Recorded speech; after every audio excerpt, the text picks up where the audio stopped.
Jonathan, bonjour. Merci de nous recevoir ici dans ta deuxième maison, hein, puisque le stade Vélodrome, le stade Orange Vélodrome est quand même un endroit où tu te plais particulièrement. Très heureux de t'avoir. Ça fait longtemps qu'on ne s'est pas vu. Donc la première question est toute simple. Comment tu vas? Ça va, merci. C'est vrai que ça faisait un moment. Ça faisait un moment. Il y a eu une période un peu difficile qu'on a su bien gérer, je trouve, en interne. Et après, il y a eu malheureusement ma blessure qui m'a pas permis de nouveau de pouvoir faire quelques interviews, des choses comme ça, parce que de toute façon, il n'y avait pas grand-chose à dire. Donc ça va, bien repris, bien soigné, même si tout n'est pas encore parfait, mais évidemment qu'on bosse dessus. Et voilà, pour revenir au meilleur niveau le plus vite possible pour bien finir cette fin de saison. Le plus vite possible et peut-être au meilleur moment de cette saison parce que quand il y a cette blessure ici même au Vélodrome lors du match de l'équipe de France, je revois l'image de Jean-Louis Gasset à la télé qui est très très tendue. Je vois surtout la peur que tu ressens parce qu'on a tous cru que ça pouvait être pire. Ouais, en fait, c'est vraiment ça. C'est une blessure que j'avais jamais connue. Et du coup, forcément, bah, c'est inquiétant, surtout quand on sait les échéances qui arrivent. Et voilà, j'avais énormément parlé avec le coach Gasset de ces 6 derniers mois. Et voilà, moi j'étais à fond dans le projet, j'étais à fond avec lui. On en avait discuté brièvement, mais très clairement. Et il savait qu'il pouvait compter à 200% sur moi et que avec malheureusement l'hécatombe de blessures, il comptait encore plus sur moi. Moi, je voulais lui rendre parce que voilà, je suis comme ça. Et effectivement, j'ai eu peur pour ma fin de saison, j'ai eu peur pour mes objectifs, j'ai eu peur pour l'OM en fait, parce que ça m'a inquiété de me dire que oui, effectivement, un quart de finale d'Europa League, je vais le rater. Le Classico, je vais le rater. Combien de temps ça va durer? Comment est-ce que je vais revenir? Est-ce que, voilà, le quart de finale, on y revient, mais on ne sait pas si on a une demi-finale après, s'il y a des choses comme ça. Et c'est pour ça que la première remarque que j'ai fait une fois qu'on était qualifié, c'est que j'ai remercié tous les mecs parce qu'ils vont me permettre, eux, de vivre une demi-finale de Coupe d'Europe. Est-ce que tu peux nous expliquer un petit peu l'envers du décor parce que tu reviens finalement assez vite. On ne t'a pas beaucoup vu dans l'entraînement collectif, mais on se doute que tu as beaucoup travaillé personnellement. Ouais, bah en fait j'ai eu la chance j'ai la chance d'ailleurs d'avoir un kiné que je connais très bien de Strasbourg qui est capable de venir quand j'en ai besoin. Et effectivement, quand je me suis blessé, la première personne à qui j'ai écrit, c'est à lui, parce qu'il fallait, je lui ai dit, il faut que tu viennes au plus vite pour me soigner le plus simplement possible, mais aussi le plus efficacement possible. Et au final, il est arrivé 3 jours après chez moi. Et effectivement, il y avait les soins que me procurait l'OM, forcément. Et du coup, je faisais mes matinées à l'OM avec tous les soins pris en charge par l'OM. Et après, quand je rentrais chez moi l'après-midi, bah, c'était au moins aussi 6 heures de soins et de travail avec mon kiné. Ça a duré comme ça 3 semaines. Mais l'avantage et ce qui a été top aussi, c'est qu'on a su travailler avec l'OM et mon kiné totalement en commun accord pour que voilà, il n'y en ait pas un qui prenne une décision plus forte que l'autre, que chacun donne son ressenti aussi et qu'il y a eu beaucoup d'écoute et c'est ce qui m'a permis d'avancer, je trouve, très rapidement sur une blessure qui était quand même assez complexe parce que c'était pas que l'ischio, il y avait aussi le tendineux qui est ça un peu plus dangereux. Donc voilà, donc on a fait en sorte et ça s'est plutôt bien passé, donc tant mieux. Tout ça pour arriver il y a une semaine, jour pour jour, pour les observateurs, une titularisation un peu surprise parce que personne ne l'avait vu venir, comme quoi pas tout ne sort dans la presse. Un retour contre Nice, 65-68 très bonnes minutes, un but aussi, cette joie face à ce virage sud. Comment tu as vécu, toi, ce retour et ce but? Parce que tu n'en as pas mis Ouais, énormément cette saison, même si quand même il y en a 3 en Ligue 1 et 2 en Coupe d'Europe. Comment tu as vécu ça?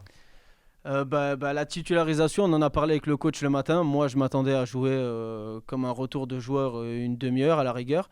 Et il m'a posé la question, il m'a dit, est-ce que tu te sens de jouer 1 heure? J'ai dit, bah, pour vous, oui.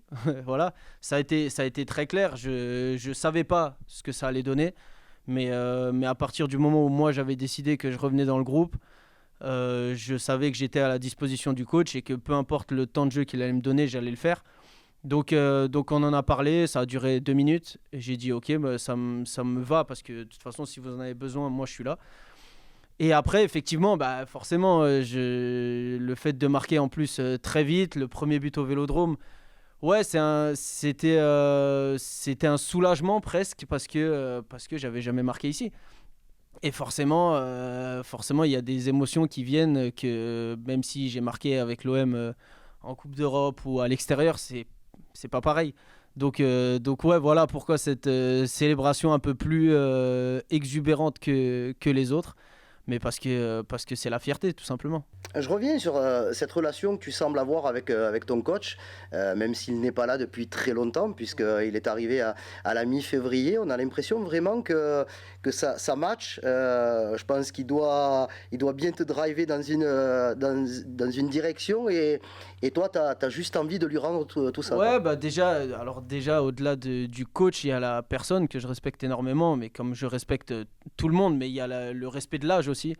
Et effectivement, je sais j'ai pas envie de le tracasser sur des choses banales. Et au final, il a un discours très simple, très propre. C'est très clair. Donc, ce que lui me demande, je l'entends. C'est très simple. Il n'y a pas 36 consignes. Il y a pas. Voilà, c'est top. J'aime sa façon d'être. Ça me rappelle un peu mon éducation. Donc forcément, c'est très carré. J'aime bien ce côté perfectionniste aussi. Et c'est ça qui me plaît. Et c'est pour ça que voilà, je trouve que je m'entends très bien avec lui. Ouais. Jonathan, l'actualité, hein, c'est cette demi-finale allée de la Ligue Europa, cette demi-finale, puisqu'il n'y aura pas de match de championnat entre les deux rencontres, Mhm. au Vélodrome, ici, devant 65, 66, voire plus si affinité, 1000 spectateurs. Sans doute même. Voilà, comment tu te prépares à ça, toi qui arrives à un moment de ta carrière où tu as, quand même beaucoup d'expérience, le niveau international, une campagne européenne très réussie, puisque je le rappelle que malgré tes 2 matchs ratés contre Benfica, tu restes le co-meilleur passeur de cette Ligue Europa cette saison. Comment tu vois ça? Ah, je le vois comme un événement exceptionnel. Et pour un événement exceptionnel, il va falloir qu'on fasse un match exceptionnel, tout simplement. Qu'on en fasse deux, mais qu'on en fasse un d'abord. Et voilà, je le vis comme un match de Coupe d'Europe. C'est-à-dire que se mettre trop de pression avant, c'est pas la peine. Ne pas s'en mettre, c'est une grosse erreur. Donc non, il faut l'aborder de la meilleure des façons. Mais je trouve qu'en Coupe d'Europe, on a quand même abordé de façon très cohérente et très concentrée nos rencontres. Donc ouais, ça va être un match couperé où le moindre but ou le moindre résultat va être ultra important. Donc ouais, voilà, il va falloir faire un gros match, en tout cas ici surtout, pour nous mettre surtout à l'abri là-bas, enfin entre guillemets à l'abri, parce qu'on a vu avec Villarreal qu'on n'est pas toujours à l'abri. Mais voilà, pour imposer quelque chose, pour marquer les esprits aussi de leur côté et pour éviter que voilà, on ait du mal à aller faire un résultat là-bas dans une ambiance qui risque aussi d'être assez hostile. Donc voilà, il faut tout mettre en œuvre pour que ce stade-là nous aide à mettre un pied déjà en finale, ouais, c'est clair. Vous allez retrouver un ancien coéquipier demain, Mhm. c'est Sead Kolasinac qui avait fait les beaux jours de l'OM pendant 18 mois. Ça a été à un certain moment ton pendant Mhm. côté gauche. Là aussi, ce sont des retrouvailles sympas, même si le temps d'un match, bien entendu, il n'y a plus de copains. Là. Non, ça on le sait, mais lui comme nous, on est assez professionnel pour faire la part des choses, mais au-delà de ça, ça a été quelqu'un qui m'a extrêmement bien accueilli dans le vestiaire déjà quand je suis arrivé, du fait que bah voilà, déjà il parle allemand, il a cette rigueur aussi que j'aime beaucoup. Et c'est quelqu'un de très humble, de très travailleur. Donc forcément, j'ai beaucoup aimé la personne, le joueur, parce que voilà, il a d'énormes qualités. Donc non, ça va être Voilà, pendant 90 minutes, on sera ennemis, mais ça n'enlèvera en rien la relation qu'on a su créer en malgré tout peu de temps, mais qui reste très, très forte quand même. Personne ne se cache à l'Olympique de Marseille depuis quelques jours, quelques semaines. Tout le monde parle de cet objectif de gagner la Ligue Europa. Il faut avoir cette mentalité pour essayer d'aller au bout ou pas, essayer de se voiler la face en se disant on va faire du mieux qu'on peut. Non, vous êtes l'Olympique de Marseille et l'Olympique de Marseille, c'est une équipe qui gagne des titres. Bah, l'Olympique de Marseille en demi-finale d'une Coupe d'Europe, évidemment que l'objectif c'est d'aller la gagner. Maintenant, d'aller la gagner, oui, mais il faut d'abord passer par ce match-là de jeudi, qui ensuite basculera sur celui de jeudi prochain. Et pour qu'on puisse aller la gagner, il faut déjà faire deux gros matchs, en tout cas sur ces demi-finales. On veut pas se cacher. On veut pas se cacher et on se cachera pas en se disant qu'il faut qu'on aille au bout, qu'il faut qu'on aille au bout. Mais c'est le discours du coach aussi quand il nous dit que voilà, il y a des matchs de championnat, certes. Quand il nous dit de basculer en mode Coupe d'Europe, c'est parce qu'effectivement il y a des bascules à avoir, en tout cas sur des matchs couperés comme ça, où un championnat c'est long. On est parfois amené à faire des erreurs qui ne coûtent pas énormément enfin, qui coûtent pas très très cher et qu'on peut rattraper sur des matchs comme ça. On peut rien rattraper, donc il va falloir être prêt. Mais bon, c'est ta deuxième saison, tu as apprivoisé l'environnement, tout ce qui tourne autour et à l'intérieur de l'Olympique de Marseille, c'est quand même un club à part. Quand tu analyses cette saison qui est quand même particulière, où vous démarrez quand même très mal avec cette élimination en tour préliminaire de Ligue des Champions, vous avez 4 entraîneurs dans la même saison et vous n'êtes pas mort. Non, mais je pense on a réellement jamais été mort, mais parce qu'on a un groupe de mecs dans le vestiaire qui font qu'on n'a jamais pensé être mort. Donc on s'est à chaque fois acharné sur le travail, acharné sur la concentration. N'a jamais été parfait, mais tout ne sera jamais parfait. Donc voilà, on a essayé en tout cas de faire du mieux qu'on pouvait. Il y avait parfois des matchs où ça se voyait peut-être pas, mais en tout cas l'envie y était, la détermination y était, mais parfois la réalisation n'y était pas.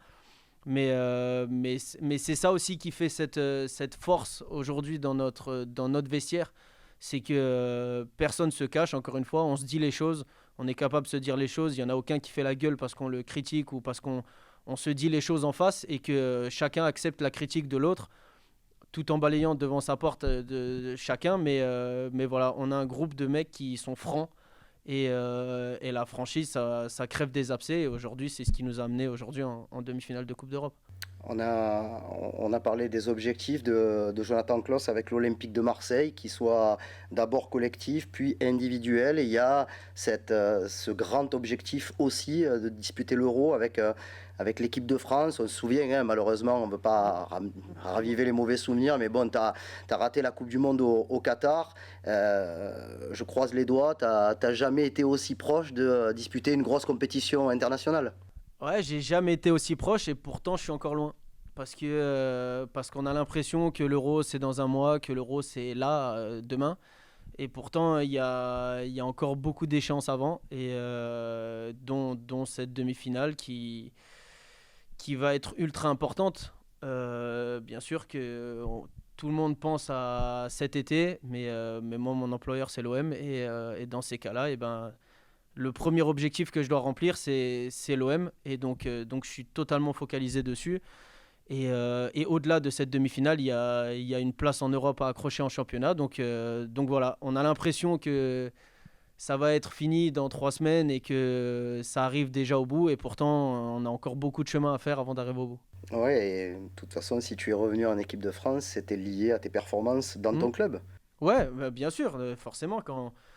Quand au début de l'été, on m'a dit qu'on allait jouer à 4 derrière et que c'était Marcelino et qu'après on a changé de système, de coach, de machin, j'avais comme objectif l'équipe de France, mais l'équipe de France était tellement loin parce qu'il fallait d'abord que je sois hyper cohérent et très concentré avec l'OM. Donc si ça passait par des très bonnes prestations avec l'OM, forcément je rendais à l'OM ce qu'eux m'ont donné, et ça me permettait éventuellement d'aller voir plus haut.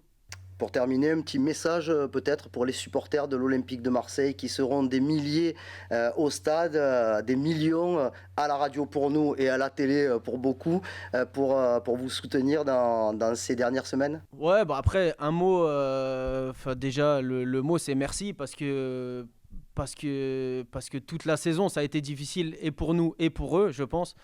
Et peut-être même encore plus pour eux parce qu'ils étaient malheureusement que spectateurs ça doit être très difficile à vivre une saison compliquée de l'Olympique de Marseille quand vous ne pouvez pas être acteur réellement. Et donc merci de nous suivre, merci de nous donner cette force qui nous permet de parfois surpasser le fait qu'on ne soit pas très beau à voir mais qui nous fait prendre des points. Et donc voilà, on vous attend fort demain au Vélodrome parce que cette soirée exceptionnelle, c'est eux aussi qui vont la lancer. Et c'est à nous de mettre en œuvre ce qu'eux vont lancer demain soir. Merci Jonathan Klaus. Merci beaucoup. Merci, toujours un plaisir d'échanger avec toi. Eh ben pareil.